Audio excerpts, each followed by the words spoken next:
wa sahbihi wa man tabi'ahum bi ihsanin ila yaumiddin.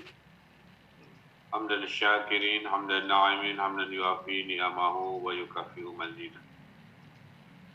Yang saya hormati para kiai, para ustadz, dan seluruh alim ulama yang berkenan hadir dalam acara zikir dan doa bersama di level Provinsi Jawa Barat.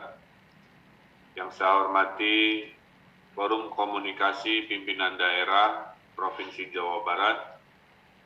Yang saya hormati Bapak Wakil Gubernur Jawa Barat, Bapak Saudara Sekretaris Daerah Provinsi Jawa Barat. Yang saya hormati para Bupati, Wali Kota se-Jawa Barat. Yang saya hormati Kepala Kantor Kementerian Agama Jawa Barat dan seluruh hadirin hadirat yang berkenan hadir di acara zikir dan doa bersama secara digital.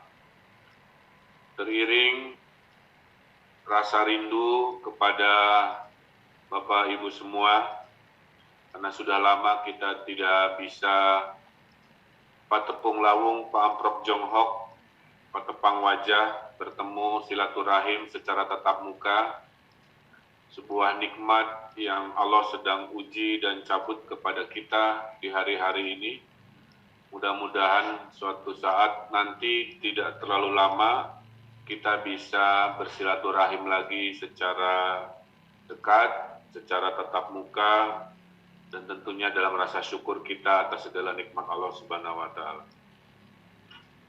Bapak Ibu yang saya hormati, hari-hari ini bukan hari-hari yang menyenangkan.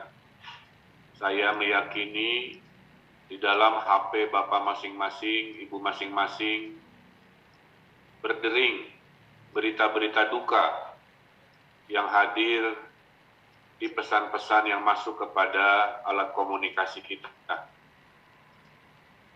Hari ini berpulang juga Kiai Haji Amin Nur, Ketua Majelis Ulama Indonesia Kabupaten Bekasi, ulama ternama, guru kita semua, berpulang ke rahmatullah.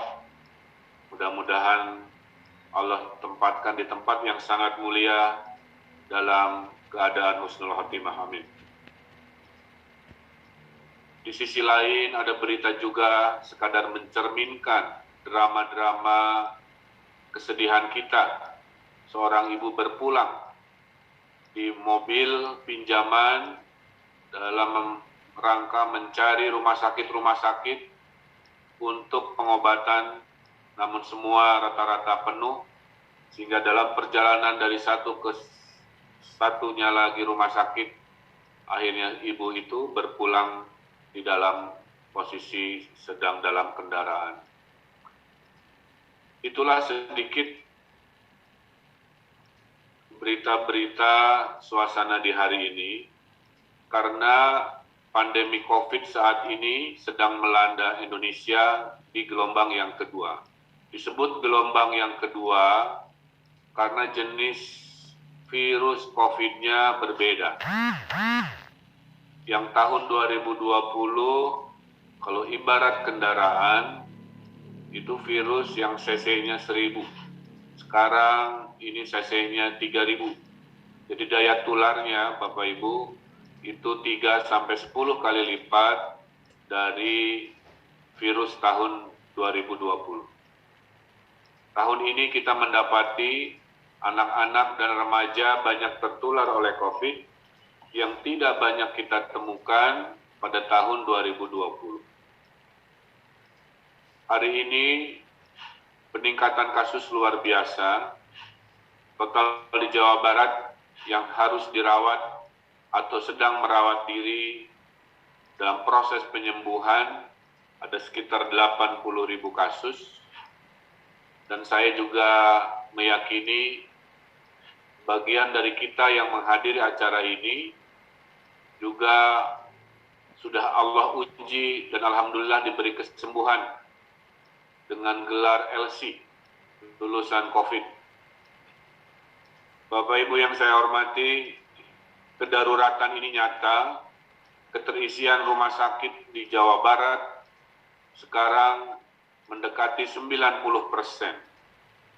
Artinya, kalau kita tidak lakukan sebuah tindakan dalam kebersamaan, 10% itu akan habis dan terpaksalah kita akan melihat pasien-pasien harus dirawat di tempat-tempat parkir, di lapang-lapang bola, di lorong-lorong, dan di tempat-tempat yang tidak semestinya.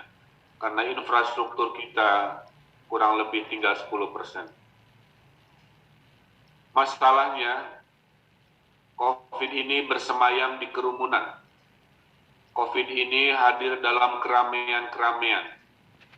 Dan COVID ini tidak memilih jenis kerumunan dan keramaian. Apakah keramaian dalam bentuk acara budaya, apakah kerumunan dalam bentuk acara keagamaan, apakah dalam bentuk kepadatan dalam antrian. COVID ini menunjukkan dia hadir dan dia menular pada jenis-jenis kerumunan. Oleh karena itu, dibutuhkan kejernihan bagi kita semua untuk mengurangi dan menghindari bentuk-bentuk kerumunan dan kepadatan demi mengurangi kemudorotan. Karena jika ada kebaikan atau kemuliaan berbarengan dengan hadirnya kebahayaan, tentulah kita harus mendahulukan menghilangkan kebahayaan sebelum mencari kemuliaan.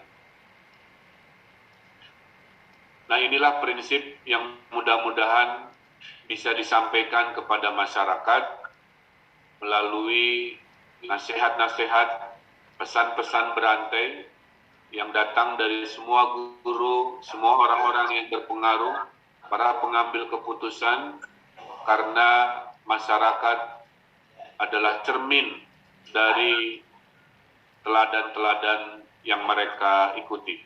Semoga dari kita semua bisa menjadi teladan, bisa menjadi contoh, karena dakwah terbaik salah satunya adalah melalui keteladanan.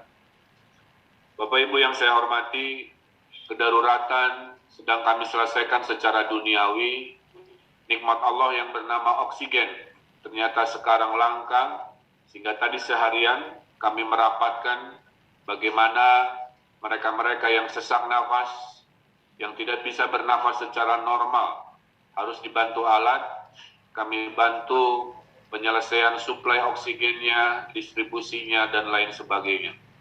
Sampai kami harus mencari ke Pulau Sumatera, ke Pulau Kalimantan, membeli dari mana-mana untuk memastikan mereka yang sedang dirawat dan butuh oksigen itu bisa didapatkan dengan mudah.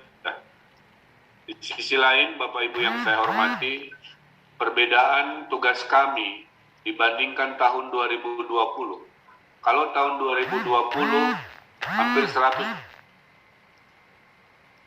pandemi yang ternyata tidak selesai. 2021 ini energi kami terbagi 3. 1, menyelesaikan kedaruratan seperti yang tadi saya sampaikan. Yang kedua, menyelesaikan vaksinasi agar